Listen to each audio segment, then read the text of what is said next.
Regule o som do seu fone, porque tá começando mais um episódio aqui do Entendendo o Jogo, seu podcast Caneleza Futebol, aqui no Spotify agora, no YouTube também. Tá começando aí mais um episódio do nosso quadro Entendendo a Rodada, fazendo aqui a rodada, o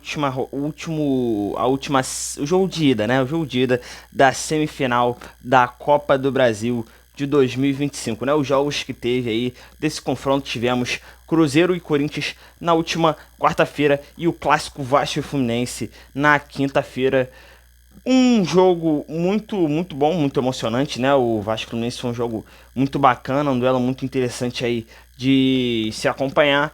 E um jogo muito ruim, horroroso que teve, que foi o Cruzeiro e Corinthians. Assim, papo de querer não assistir mais, mas como é futebol, como é um jogo tão importante, né? Nós, como fãs de futebol, tivemos aí a obrigação, né, de acompanhar esse jogo aí até o final. Vamos começar por esse mesmo, né, já que foi o primeiro, né, seguindo a ordem cronológica. Foi um jogo muito ruim, como eu já disse. Começou muito interessante, muito disputado. O Corinthians marcando em cima ali do Cruzeiro, 15 minutos ali, 20 minutos, né? Os primeiros 20 minutos avassaladores do Corinthians para cima do Cruzeiro, fazendo a pressão ali na saída de bola do Cruzeiro, intensidade altíssima, né? Partindo para cima, faz o primeiro gol com o Depay logo no começo da partida. Tudo bem, uma polêmica até que saiu, não foi logo no jogo, né? Acabou saindo depois da partida, que foi o toque de mão do Depay, né? A bola ali cruzada pela direita, o Yuri Alberto consegue a casquinha para a área. Aí tem uma disputa ali que você pode até discutir se foi falha ou não do Fabrício Bruno. Ele acabou não conseguindo acompanhar como deveria o Depay, entrou na disputa ali na dividida meio esquisito, ele foi meio que de ombro ali, não conseguiu tirar a bola. O Depay tenta o cabeceio, mas o braço aqui tá esticado, pega nitidamente ali no braço dele e na continuação da jogada saiu o gol. Mas é muito importante lembrar que não teve esse ângulo, né, do VAR. Deveria ter, mas não teve. O VAR não teve esse ângulo e até primeiro momento ali não parecia ter tido nenhuma irregularidade no lance, então o gol foi validado. Depois disso a gente viu um jogo muito picotado, né? Que foi um dos principais motivos para o jogo ter sido assim. Obviamente um jogo apitado, ainda mais mata-mata, né? Sendo apitado por Anderson Daronco, a gente sabia que o jogo ia ser assim, né? O jogo praticamente não ia rolar. Obviamente o time do Corinthians, que faz sentido que tenha essa postura, já que é um time inferior ao time do Cruzeiro, na minha opinião, tanto que o Cruzeiro era muito favorito para esse jogo, quanto mais jogando em casa. Faz sentido com que o Corinthians, ganhando o jogo, tente pilhar o jogo, tente picotar o jogo, né? Deixar o jogo menos rolado, o jogo menos jogado, né? Que faça cera, faça catimba. E o time do Corinthians pilhou muito o jogo. E com essa contribuição do Daronco, que já deixa o jogo assim, né? Cada mínimo contato ele dá falta, e o que também me estressa é que ele dá tanta falta e demora pra dar cartão, e o jogo foi ficando cada vez mais assim. E o que me deixou um pouco. O que me fez estranhar isso foi a questão do time do Cruzeiro ter deixado, ter deixado o time do Corinthians pilhá-lo, né? Os jogadores do Corinthians pilhavam o jogo e os jogadores do Cruzeiro ficavam pilhados. E faltou bastante, assim, cabeça no lugar. Obviamente o time do Cruzeiro estava irreconhecível, né? Falando assim do aspecto do jogo jogado, o jogo do Cruzeiro não fluiu, estava irreconhecível. Mas o psicológico do Cruzeiro também eu achei irreconhecível também. Um time que deixou se tornar pilhado durante o jogo e não conseguiu colocar a cabeça no lugar e não conseguiu colocar também, consequentemente, a bola no chão para jogar a partida e buscar o resultado. O jogo foi acontecendo, os minutos foram passando, o jogo não foi acontecendo, na verdade, né? Os minutos foram passando e o jogo não aconteceu, o Cruzeiro não conseguia jogar a partida. Obviamente tem muito mérito tático do Corinthians. O Corinthians parece escolher muito jogo, né, nessa temporada, né? São pouquíssimos jogos em que o Corinthians conseguiu desempenhar o futebol, fez um campeonato brasileiro muito irregular, mas chegou na Copa do Brasil, chegava na Copa do Brasil, assim como foi contra o Palmeiras, assim como foi ao longo do mata-mata, tanto da Copa do Brasil quanto do Campeonato Paulista, soube jogar muito bem. Isso também tem muito mérito do Dorival, que é uma coisa que esse cara gosta muito, né? O Dorival Júnior pode ser muito questionável como técnico, mas tem um negocinho que ele gosta muito que se chama mata-mata. O bicho sabe jogar um mata-mata como ninguém. Não, como ninguém não, né? Mas ele gosta do mata-mata e é ali onde ele consegue ir melhor. Então, assim, hoje a comissão técnica do Corinthians, hoje não, né? Quarta-feira, soube armar o time do Corinthians muito bem para essa partida. O time foi muito bem montado antes de fazer o primeiro gol e principalmente depois de fazer o primeiro gol. E tem uma parada muito importante também que precisa ser destacada, que o Cruzeiro é o terceiro colocado, é um time que sabe propor o jogo, mas a sua característica melhor, acho que o time do Cruzeiro consegue jogar melhor se defendendo do que propondo o jogo, né? É um time que gosta de atacar mais quando tem campo para correr, né? Mais em relação assim contra-ataque, com mais espaço e consegue se defender muito bem. Agora, quando sofre o gol, como aconteceu na quarta-feira, e tem que buscar o resultado, acaba que não te favorece tanto, né? Não ficou muito, ficou mais a caráter pro Corinthians.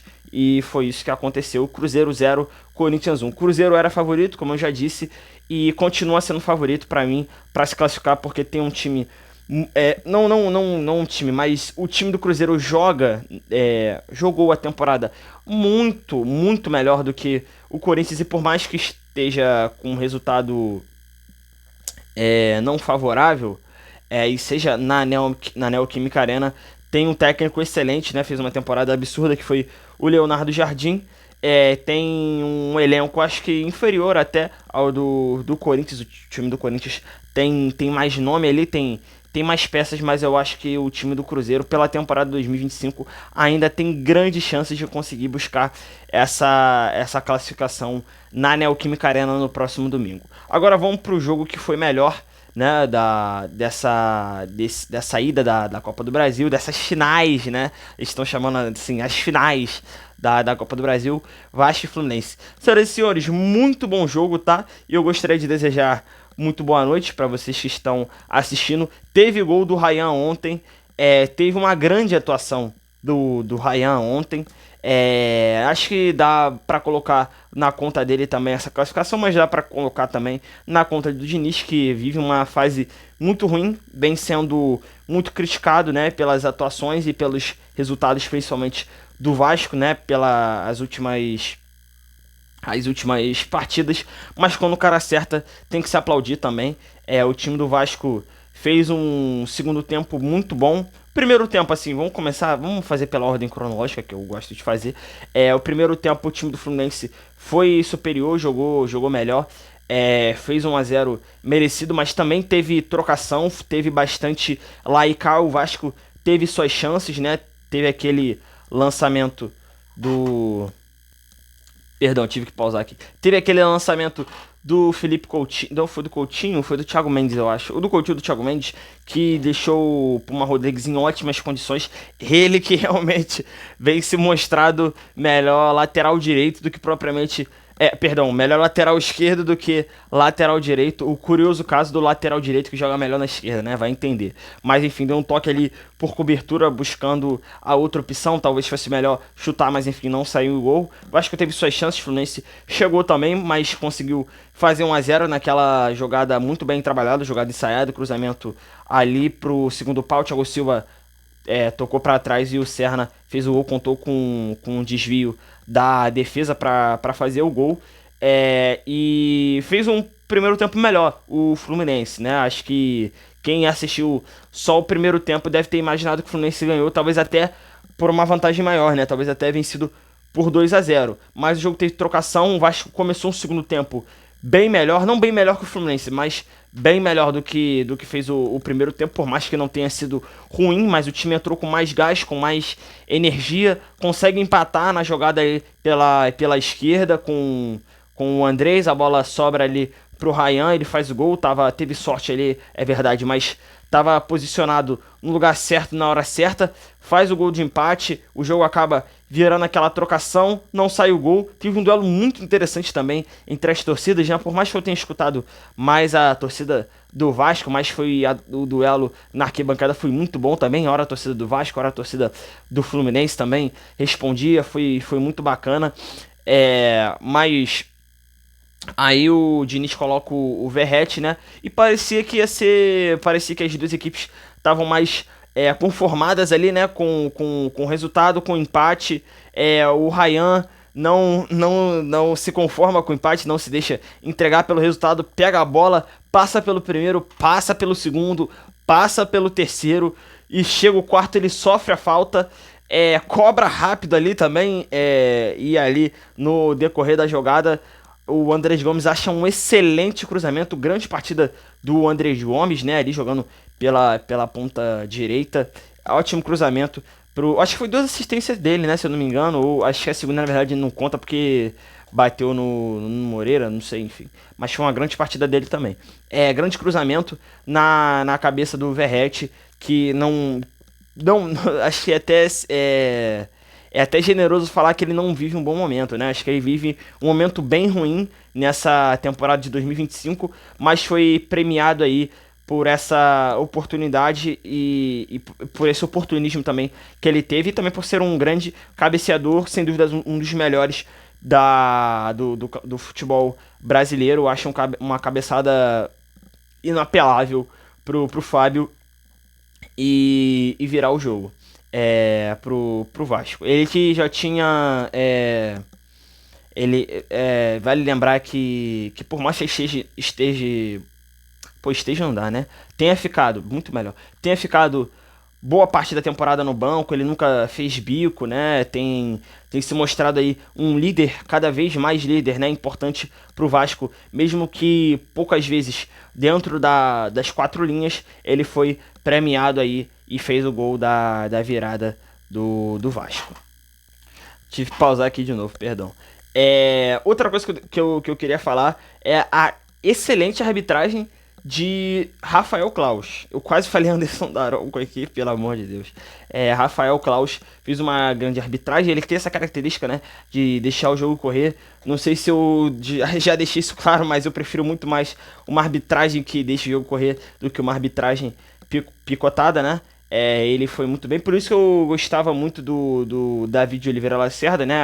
Até os erros grotescos que ele começou a cometer nessa temporada, mas o Claus fez uma grande arbitragem, deixou o jogo correr como esse jogo pedia, né? Um clássico como esse, um jogo importante, né? Inclusive tendo um papel até direto no segundo gol do Vasco. Ele poderia ter não deixado a falta ter sido cobrada rápida, né? Parar para dar o cartão, mas enfim, acho que era isso que eu queria falar sobre o jogo de Vasco e Fluminense. Acho que de hoje foi isso, e vamos ver o que nos aguarda nos 2 jogos de domingo. Então foi isso, meus amigos, esse foi mais um episódio aqui do Entendendo a Rodada, nosso quadro do Entendendo o Jogo. Muito obrigado pela audiência, eu fui!